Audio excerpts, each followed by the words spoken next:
everyone, I'm with Meteorologist Austin Evans. We just got back from southern Indiana today taking a look at that damage that happened after that EF2 tornado. Just wanted to hop in and talk about the differences in severity and kind of how that breaks down and what that looks like. So a tornado is dangerous 100% of the time for obvious, scary reasons. That getting upgraded from an EF1 to an EF2 tells me that it essentially damaged things that were built better. It probably caused a lot of damage to healthy trees. It's easy to knock over a dead tree pretty simply, but they found damage that warranted a higher wind speed, 130 miles per hour, compared to like an EF1 like we saw in Jackson County. It was about 110 miles per hour, and that 20 miles per hour doesn't sound like much, but it can be substantial, especially now with all the trees having leaves and stuff on them. They're a lot heavier. It also is a very typical situation we get.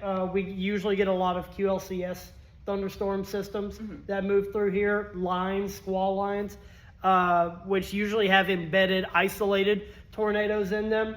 They tend to not last as long, but they can still, tear up a bunch of stuff. We usually don't see supercell tornadoes here. Those are the ones that usually, they can track dozens of miles.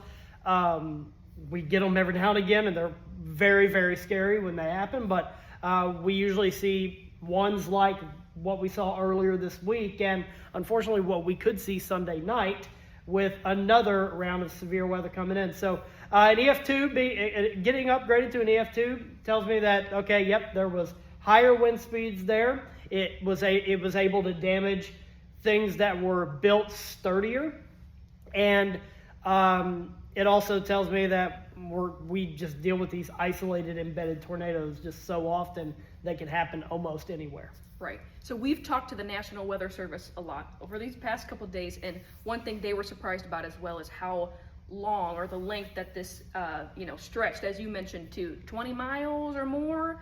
How is that possible? There's a few ways that could happen in these types of setups. You would have two storms that on radar would just look like a big cluster, but they all are individual storms. If they start merging, that could create better rotation and then sustain that. I mean, even the one in Jackson County went over 6 miles, and that's kind of atypical. It was on the ground for like 40 minutes. And this one we're talking about had an even longer track spanning across 3 counties. So it's not typical we see them be that long, but if the system is right, and it was super humid Wednesday night into Thursday, if the conditions are right, they can happen. And I'm just glad it wasn't worse. Sure. So lots of damage still to be seen across those counties in Indiana. Folks still cleaning up. More weather, it sounds like, potentially on the way. So we'll keep an eye out. Yeah, we'll be keeping a real close eye on the weather situation for Sunday night into Monday. That's the first day of summer. That's Father's Day. Sunday into Monday. That is weather impact alert period. So please stay weather aware.